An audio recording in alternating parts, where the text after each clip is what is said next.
राधे राधे मेरी YouTube family. आज की जो रेसिपी है बहुत ही खास होने वाली है। अक्सर हम नूडल्स जब बनाते हैं तो अगर छोटे फैमिली के लिए बनाना हो, एक दो फैमिली के लिए, तब तो आप बना लेते हैं, किसी भी तरह से बना ही लेते होंगे।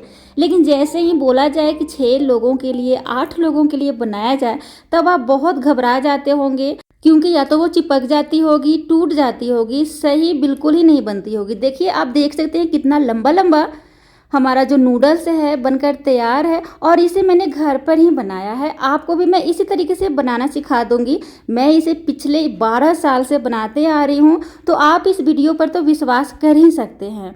तो चलिए दोस्तों, आज सिर्फ और सिर्फ मैं ये सिखाने वाली हूँ कि अगर ज़्यादा अमाउंट में आपको चाइनीज़ फूड यानी कि चाउमीन बनाना हो तो आप कैसे बना सकते हैं। सबसे पहले तो आपको क्या करना है, एक बड़ा सा खुला बर्तन लेना है, उसमें पानी डालना है, उसे खौलने के लिए इंतज़ार करना है।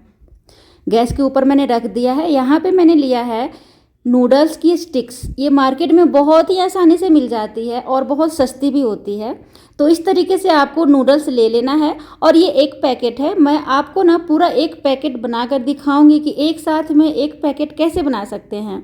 ये जितना कम देखने में हो रहा है ना, मतलब दिख रहा है, ये बनने के बाद बहुत ज़्यादा फैलता है। तो आप वीडियो में बने रहें। यहाँ पे पानी जो है वो खौलने लग गया है।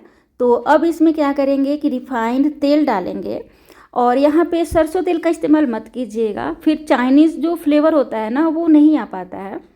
तो 2 से 3 चम्मच इसमें तेल डालेंगे, जिससे कि हमारा जो नूडल्स है वो चिपकेगा नहीं आपस में और अच्छा बनेगा। जो स्टिक्स है ना नूडल्स का, सारा एक बार में मैंने डाला है। एक पैकेट को मैंने एक बार में डाल दिया है।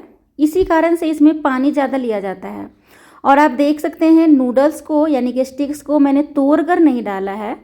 और अगर आप सोचते होंगे कि इसे तोड़ कर नहीं डालेंगे तो कढ़ाई में कैसे जाएगा, ये तो उबल नहीं पाएगा। आपको ध्यान से देखिए, जैसे जैसे ये नूडल्स है ना, जैसे जैसे सॉफ्ट होगा वैसे वैसे पूरा कढ़ाई के अंदर चला जाएगा। तो इसी तरीके से आपको एक स्टिक्स ले लेना है, और इस तरीके से हल्के हल्के हाथों से घुमाते जाना है, हल्का दबाते जाना है। देखिए, ये उबलना शुरू भी हो गया है, और सारा का सारा जो नूडल्स है वो पानी में डूब भी गया है। तो हमें इसे तोड़ने की कोई भी आवश्यकता होती नहीं है। अगर आप इसमें तोड़ कर डालते हैं ना, तो होता क्या है कि नूडल्स और पकने के बाद टूट जाती है, और फिर वो मार्केट जैसा लंबा लंबा पूरा आपको नूडल्स दिखाई नहीं देता।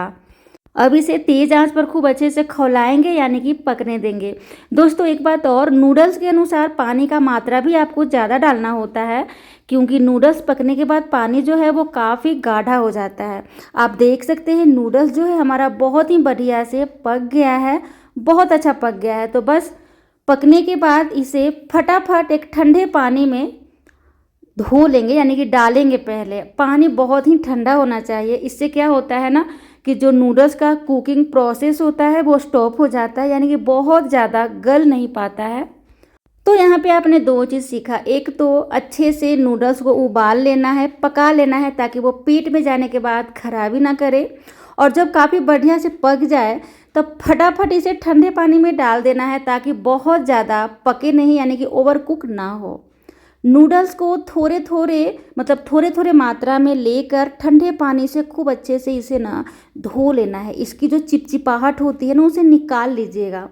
जितना अच्छे से इसकी चिपचिपाहट निकालेंगे उतना बढ़िया आपका नूडल्स बनकर तैयार होगा। तो मैं पानी को ना बदलते हुए 2 से 3 बार धो लूँगी। तो ये प्रोसेस आप अच्छे से कर लीजिए। वैसे मार्केट में एक उबला हुआ नूडल्स भी मिलता है, बहुत सारे लोग उसी से बनाते हैं, वो खरीद कर ले आते हैं और घर पर बना लेते हैं। पर ये दोस्तों गलती कभी मत कीजिएगा, क्योंकि वो बिल्कुल ही कच्चा होता है, बहुत ज़्यादा वो कच्चा होता है, अच्छे से उबाला हुआ नहीं रहता है।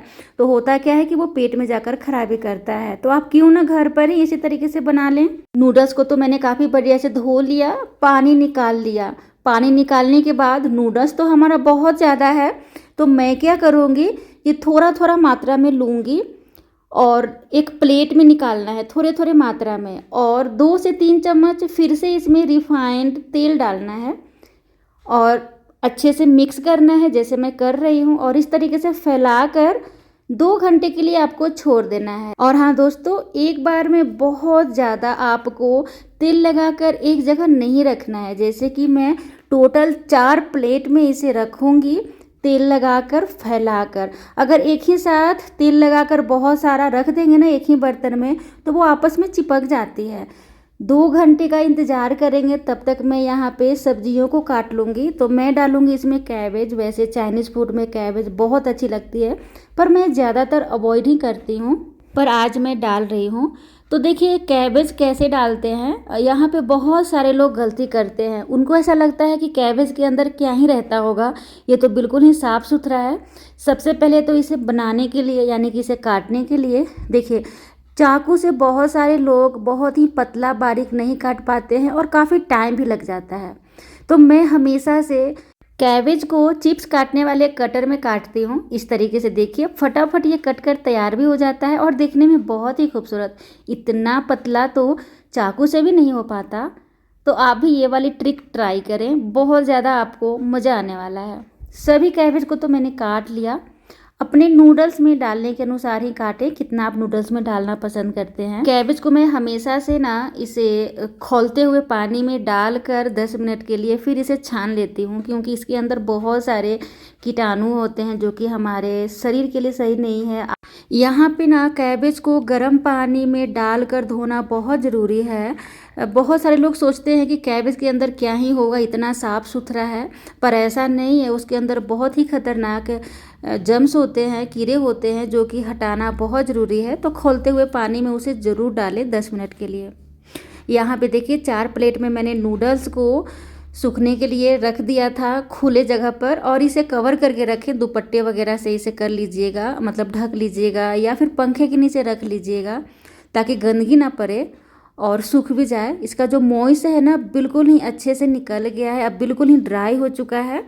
तो अब चलिए हम बनाने का तैयारी करते हैं नूडल्स। अब सभी को एक जगह पॉट में मैंने रख लिया है। आप इसे उबाल कर फ्रिज में 3 से 4 दिन तक रख सकते हैं डब्बे में करके। जब भी आपके घर मेहमान आए, पहले से उबला हुआ रहेगा, फटाफट आप बनाकर इसे सर्व कर सकते हैं। तो मैं मोस्टली ऐसा ही करती हूँ। जब हमारे घर बहुत सारे फैमिली आते हैं, उनको मुझे चाइनीज़ खिलाने का मन होता है, तो मैं ऐसे ही उबाल कर 2 से 3 दिन के लिए रख लेती हूँ। तो आप भी ऐसा करें। अब इसे मैं लोहे के बर्तन में बनाऊंगी। लोहे के बर्तन में बहुत ही ज़्यादा अच्छा बनता है, आप एक बार ज़रूर बना कर ट्राई कीजिए। एक तो चिपकता नहीं है, ऊपर से बिल्कुल ही मार्केट जैसा स्वाद आता है। तेज़ आंच पर मैंने 2 से 3 चम्मच रिफाइंड तेल डाल दिया था। उसके बाद जब तेल काफ़ी बढ़िया से गर्म हो जाए, तब मैंने सभी सब्जियों को डाल दिया है। सब्जियों में मैंने लिया है गाजर, चुकंदर, शिमला मिर्च, प्याज और कैबेज, और सभी को बारीक पतला पतला मैंने काट लिया है। इन सब्जियों में जो आपको ना पसंद हो वो ना लें। तेज आंच पर इसे बस थोड़ी देर के लिए भूनेंगे। सब्जियों को गलाना नहीं होता है, इस बात का ध्यान दीजिएगा। सब्जी गलना शुरू हो जाता है तब वो नूडल्स के लिए ख़राब हो जाता है, मतलब मार्केट जैसा फिर फील नहीं आएगा आपको। जो क्रंचीनेस होता है वो बरकरार रहना चाहिए सब्जियों में, तभी तो मज़ा आता है। अच्छे से सब्जियों को मैंने मतलब निकाल लिया बड़े बर्तन में, थोड़ी देर के लिए भूनकर तेज़ आंच पर।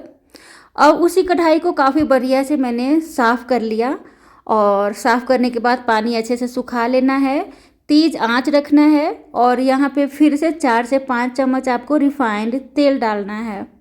और इस तरीके से तेल को फैला लेना है कढ़ाई में, ताकि कहीं भी अगर नूडल्स लगे तो चिपके नहीं। खूब अच्छे से कढ़ाई को गर्म करना है। जब बढ़िया से गर्म हो जाए तो आपको सिर्फ 1 मुट्ठी लेना है, और इस तरीके से नूडल्स को कढ़ाई में डाल देना है। आंच हमेशा तेज़ ही रखिएगा, कम बिल्कुल मत कीजिएगा। नूडल्स मैंने 1 मुट्ठी डाला। इसमें 1 चम्मच मैंने चिकन मसाला डाला, 2 चम्मच मैंने विनेगर डाला, और 2 से 3 चम्मच मैंने डार्क सोया सॉस डाला। और हाँ दोस्तों, मैं काला नमक यहाँ पे डालना भूल गई थी। मैं काला नमक नूडल्स में ज़रूर डालती हूँ, इससे काफ़ी चटपटा सा स्वाद आता है। बिल्कुल ही अजीनोमोटो फ्री बनाऊंगी मैं, बिल्कुल इसमें नहीं डालूंगी, क्योंकि अजीनोमोटो हमारे शरीर के लिए सही नहीं होता है। तो मैं ज़्यादातर अवॉइड ही करती हूँ किसी भी रेसिपी में, चाइनीज़ वाली रेसिपी में। और तेज़ आंच पर नूडल्स को फ्राई करेंगे, भूनेंगे। जैसे ही नूडल्स फ्राई हो जाए अच्छे से, तब सबसे लास्ट में जो हमने फ्राई करके सब्जियों को निकाल लिया था, थोड़ा थोड़ा करके नूडल्स के अनुसार इसमें मिक्स करेंगे। तो इसी तरीके से 4 से 5 बैच में मैं नूडल्स को फ्राई करूँगी सब्जियों के साथ और इसे निकाल लूँगी, यानी कि तैयार कर लूँगी। तो सब्जियों को पहले से इस तरीके से फ्राई करके रखते हैं तो फटाफट जितने लोग हैं उतना नूडल्स लीजिए, कढ़ाई में फ्राई कीजिए, उसमें ऐड कीजिए फ्राई किया हुआ सब्जियों को। तो आपको बहुत सारे लोगों को बनाने में कोई भी परेशानी नहीं होने वाली है। मैंने तो आपको सिर्फ थोड़ा सा बनाकर दिखाया कि आप बहुत सारे लोगों को किस तरीके से बनाकर सर्व कर सकते हैं। मैंने 12 लोगों के लिए ये वाली नूडल्स बनाया था अपने बेटे के बर्थडे में। तो हमारी रेसिपी अगर पसंद आए तो मुस्कुराइए, लाइक कीजिए, सब्सक्राइब कीजिए, हाइप कीजिए। मिलते हैं जल्द ही नेक्स्ट वीडियोज में, तब तक के लिए राधे राधे।